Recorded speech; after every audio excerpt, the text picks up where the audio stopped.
The evening light draped Willow Creek in gold, turning the Harper backyard into something out of a postcard. Lanterns swayed from the maple trees, and the scent of jasmine drifted through the air. My mother would have called it a flawless tableau, and in her way, she was right. Everything looked perfect, because she would accept nothing less. I arrived on time, coffee still buzzing through my veins from the drive. The moment I stepped through the gate, I felt the familiar hum of control, the way my mother's voice carried, the way every detail bore her signature touch. I'd grown up inside that perfection, learning that anything less than immaculate was a disappointment. "Lily, darling," she sang as soon as she spotted me. Her smile was the kind that cameras loved and daughters feared. The fragrance of lavender and something sharper enveloped me, as she pulled me into a hug that was more performance than affection. "You made it." I was beginning to worry. "I wouldn't miss it," I answered, careful to sound light, almost amused. Her eyes flicked down my grey sundress, then back up again. Still embracing that minimalist style, she murmured. It was meant as a joke, but the edge in her tone was unmistakable. Then, as if she hadn't said it, she turned away to direct the caterer. I let the comment roll off me like I'd practiced. My family had its rhythm, and I knew my part. Stay polite, stay quiet, stay invisible. Across the yard, my father stood at the grill, flipping steaks with mechanical precision. He was good at disappearing behind the smoke. My younger brother Ethan, the golden child, was holding court near the patio, surrounded by cousins. His laugh carried easily, everything came easily for him. I used to envy that ease, but tonight I only felt detached. Aunt Brenda was already taking pictures for social media, every plate, every centerpiece. Uncle Martin was telling anyone who'd listen about property taxes. The conversation hummed with the usual competition disguised as small talk. I slipped toward the quieter end of the long table, near the children. The tablecloth was white linen, the napkins folded like origami birds. I smoothed mine absent-mindedly, trying to breathe through the tension that always lived beneath these reunions. Then I heard the tapping of a cane against the stone path, and felt something in me ease. Grandpa Samuel had arrived. 82. He still carried himself like someone who'd never let life dictate his pace. His sharp eyes missed nothing. "Still holding steady, kiddo?" he asked as he reached me, his hand warm and dry around mine. "As steady as ever," I said. He chuckled, lowering himself into a chair beside me. "Good. Remember, games like these aren't always won by the loudest player." I didn't know what he meant, but his words settled somewhere deep. Dinner was announced with the precision of a stage cue. Dishes of roasted vegetables and ribs filled the table. My mother floated among us, the picture of grace, complimenting everyone in turn. She was in her element, orchestrating harmony she didn't truly believe in. The meal stretched into the kind of chatter that meant nothing and everything at once: Ethan's latest promotion, Brenda's vacation photos, Martin's new boat. My father nodded dutifully, responding in monosyllables. I watched my mother smile, the way she adjusted her pearl necklace whenever someone complimented her. It was her armor. Then came dessert, her famous chocolate tart, of course, and with it, the moment that would fracture everything. She rose, glass of sparkling cider in hand. "A toast," she declared, her voice carrying effortlessly over the low hum of conversation. Everyone turned to her. She lifted her glass slightly toward me. "To family, and to our dear Lily, who is always so quiet, so mysterious." "Honestly," she said, her tone light and cruel in equal measure, "if she vanished tomorrow, I doubt anyone would even notice." The laughter that followed felt endless. Ethan smirked, Brenda giggled, Martin nearly choked on his wine. Even my father chuckled softly, probably thinking it safer to laugh than to object. I didn't move. Didn't blink. My hand rested on my glass of water, catching the reflection of my own face, calm, detached, unbroken. Inside, something settled into place. I had felt this sting so many times before, but this time it didn't pierce. It clarified. Across the table, Grandpa Samuel's eyes met mine. He didn't laugh. He only gave a small, knowing nod, as though to say, "Now you understand." The moment passed. The conversation shifted. But the air had changed for me forever. When the last of the guests left, I lingered under the string lights. My mother stood at the doorway, basking in the glow of her success, the perfect hostess. She didn't notice me watching. She never really did. The night air smelled of smoke and lavender. Somewhere inside me, a line had been drawn. She thought she had silenced me, but all she had done was remind me that silence can be powerful when it's chosen. The next morning, sunlight cut through my blinds, accusingly bright. I brewed coffee and replayed the laughter in my mind. My heart didn't race, it simply beat with a strange new steadiness. I'd always assumed my mother's cruelty came from ignorance. Last night proved it came from intent. She needed someone to diminish so she could shine brighter. My phone buzzed. A text from Grandpa. Up early. Bring coffee. Porch awaits. His home smelled of old books and safety. When I arrived, he was wrapped in a blanket, newspaper folded neatly beside him. Rough night, he asked without looking up.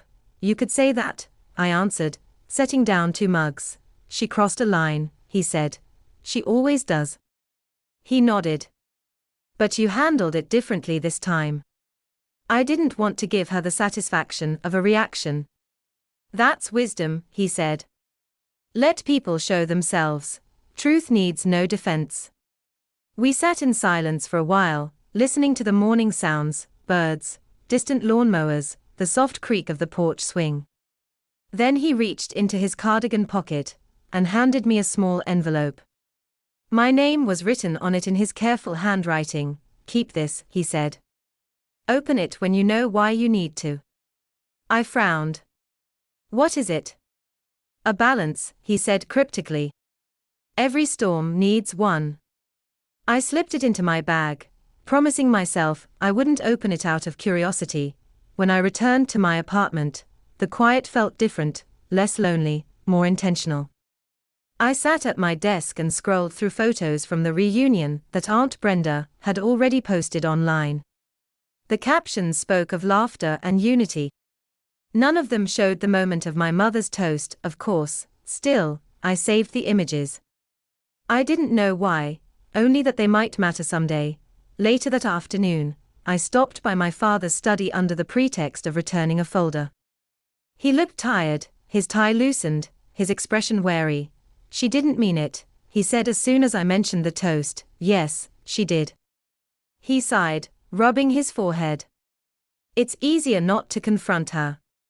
Easier for whom? I asked. He didn't answer. As I walked out, I realized that my family functioned like a stage play. Each of us had a role: Mother the Queen, Father the Silent Knight, Ethan the favored prince, and me, the shadow in the corner. But plays only continue as long as everyone follows the script. That night, I placed the unopened envelope on my nightstand. I didn't yet know what it contained, but I could feel its weight, not just in paper, but in possibility. Outside, thunder rolled softly in the distance. The gathering storm was no longer something I feared.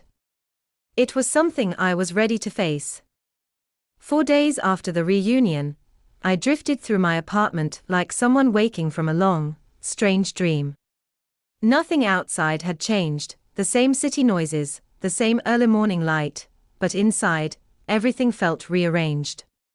The silence that once pressed against me now felt like space to breathe. Still, I couldn't stop replaying that toast, my mother's laughter ringing over the clinking of glasses. The memory didn't hurt anymore, but it lingered, unfinished, like a note waiting for its harmony. Then, one morning, an unexpected message flashed across my phone screen. Should have laughed along. No name. No context. Just that. A tremor ran through me, not from fear but from recognition. The game had begun again. I refused to play. I drove to Grandpa Samuel's house, that envelope heavy in my bag. He sat on the porch as usual, blanket over his knees, the newspaper untouched. When he saw me, he smiled with that quiet wisdom that always disarmed me. "Looks like the clouds are gathering again," he said. I handed him my phone. They never really cleared. He scanned the message, then looked up. "She's trying to pull you back in. Don't let her." "I'm tired of the cycle," I confessed. "Tired of pretending she doesn't mean it." "Then stop pretending," he said. "But when you move, do it with purpose, not anger." I nodded slowly. That was when he gestured toward my bag. "You've had that envelope long enough. Maybe it's time." I tore it open right there, the paper trembling between my fingers.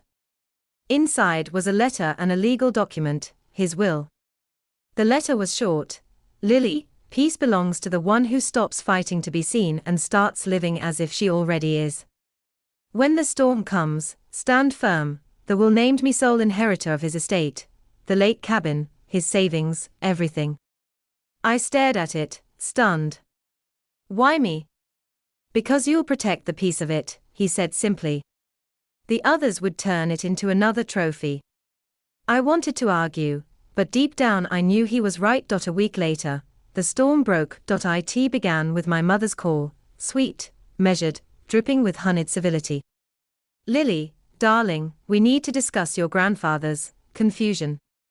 He's made a mistake in his papers, and we'll fix it together." "There's no mistake," I said, her tone sharpened instantly. "You've taken advantage of him." "I respected him," I replied, my voice calm. "That's all I've ever done." She inhaled sharply. "Be careful, Lily. People who bite the hand that feeds them often go hungry." "I've learned to feed myself," I said, and ended the call. The quiet afterward felt like a small victory, but the quiet didn't last. Within days, whispers rippled through the family. Brenda posted vague comments online about greedy relatives. Ethan sent curt messages about fairness and betrayal. I didn't respond to any of it. Instead, I began collecting every word, every post, every piece of evidence of how quickly loyalty turned to accusation. When my mother invited me to a family discussion, I accepted. Not to defend myself, but to end the performance. The day of the meeting was humid, the air thick and heavy. I parked a few houses away, and watched the familiar windows glow with false warmth. My mother's house looked like a stage set, polished, rehearsed, unreal. Ethan opened the door when I arrived. His eyes were red-rimmed, uncertain. "You shouldn't have come," he muttered. "She asked me to," I said. The dining room gleamed under its crystal chandelier. My mother sat at the head of the table, pearls at her throat, posture flawless. Uncle Martin hovered near the window. Aunt Brenda clutched her phone as if it could shield her. My father stood in the corner, hands clasped, gaze lowered. "Lily," my mother began, gesturing to the chair across from her. "Let's clear the air. We're all family here. Are we?" I asked quietly, taking my seat. She forced a laugh. "You've misunderstood so much. Your grandfather was old, easily influenced. It's best for everyone if we correct things before this gets unpleasant." I reached into my bag and placed a folder on the table. "These are recordings," I said. "Conversations between you and Uncle Martin about altering the will. Grandpa made them himself." Her face froze. "That's impossible." "Nothing's impossible when truth is involved." The room went utterly silent. "You think you've won," she hissed. "This isn't about winning," I said. "It's about ending." For a moment, no one breathed. Then my father spoke, his voice quiet but firm. "Victoria, enough." The word hung in the air like thunder. My mother turned to him, eyes wide. She had ruled our lives for decades with charm and fear, but in that moment, the spell broke. "Robert," she started. He shook his head. "No more. I should have stopped this long ago." Her lips trembled. After all I've done for this family. Control isn't love, he said softly. Something inside me released, a knot that had been tightening for years. I stood, my chair scraping lightly against the floor. Mom, I'm not here to humiliate you. I just want peace. You can keep the stories, the spotlight, the perfection. I'm keeping my freedom. She glared, her voice breaking. You'll regret this. I already regretted staying silent, I said, and with that, I walked out. The air outside was cool and clean, carrying the scent of rain. Behind me, the perfect house stood still, its lights gleaming like distant stars. For the first time in my life, I didn't feel like I was leaving something. I felt like I was stepping into my own life. Later that evening, Grandpa called. Well? It's done, I said, then you can rest. The storm's passed. Maybe, I whispered, but I'm different now. He chuckled. Exactly the point. Weeks rolled into months. My mother's online presence vanished, the family group chat fell silent. My father started calling just to ask about my day. Ethan wrote once, a short message that said, I didn't know. I'm sorry. I told him forgiveness wasn't a door he had to force open. It was already ajar. When the legal process ended, the cabin by the lake officially became mine. The first time I unlocked its door, the scent of pine and old wood welcomed me like a long-lost friend. The water beyond the porch rippled under the afternoon sun, reflecting everything and holding nothing back. I spent my first night there by the fireplace, reading Grandpa's letter again. Peace needs permission. For years, I had searched for permission, from my mother, from my family, from anyone willing to offer it. Now I realized I'd had the power to grant it all along. Sometimes I still thought of that night, of her toast and the laughter that followed. But instead of bitterness, I felt gratitude. Without that moment, I might never have woken up. One evening, as I sat watching the sunset paint the water gold, I whispered to myself, they tried to make me vanish. But I didn't disappear. I simply stepped out of their frame. The wind carried the words across the lake, gentle and sure. I smiled. The storm had gathered, raged, and passed, and in its aftermath, I'd found calm like never before.